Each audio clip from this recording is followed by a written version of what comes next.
আওয়ামী লীগকে রাজনীতি ও ষড়যন্ত্র করার সুযোগ করে দিচ্ছে যেসব দল তাদের হুঁশিয়ার করেছেন লিবারেল ডেমোক্রেটিক পার্টি এলডিপির সভাপতি কর্নেল অবসরপ্রাপ্ত অলি আহমেদ।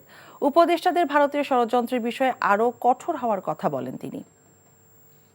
প্রত্যেক দিন কোনো না কোনো জায়গায় ছাত্রলীগ, যুবলীগ, হিন্দু সম্প্রদায়ের কিছু ছেলে মেয়েদেরকে সাথে নিয়ে তারা বিভিন্ন রকম অশান্তি সৃষ্টি করার পায়তারা করছে। হাসিনা দিল্লিতে বসে তাদেরকে দিক নির্দেশনা দিচ্ছে। হাসিনা হলো দেশদ্রোহী, তাকে কোনো অবস্থাতেই আপনারা নতুন বধূরূপে ওখানে গ্রহণ করতে পারেন না। আপনার কি কোনো জব এক্সপিরিয়েন্স আছে? তোর চাকরি দেখা আর আমার কপালে নেই। আমি চেষ্টা করছি, হচ্ছে না, এটা আমার দোষ। টাকা হলে মানুষের অবস্থান পরিবর্তন হয়, কিন্তু রুচির না। এমন ছেলের কাছে বিয়ে হলে যে কোনো মেয়ের আর্থিক নিশ্চয়তা থাকবে। টাকা পয়সা কি সব? আর একটা প্রাইভেট চাকরি করে তো সরকারি চাকরির জন্য চেষ্টা করা যায়। বেসরকারি চাকরি করতে গেলেও টাকা লাগে, লিঙ্ক লাগে, যেটা কোনোটাই আমাদের নেই। জীবনটাকে সবসময় সহজভাবে দেখবে। অর্থ মূল্য ছাড়া কোনো কাজের কোনো মূল্য কেউ দিতে চায় না। বিয়ে করে ফেলো আমাকে। খাওয়াবো কি তোমাকে আমি? বেকার ছেলে মুখ দেখাটা একটা বিরক্তিকর। এক রত্তি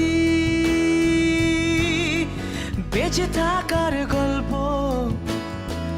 আর সত্যি বন্ধুত্বের সংকল্প, সেটা অল্প অল্প করে বদলে যাচ্ছে। গল্প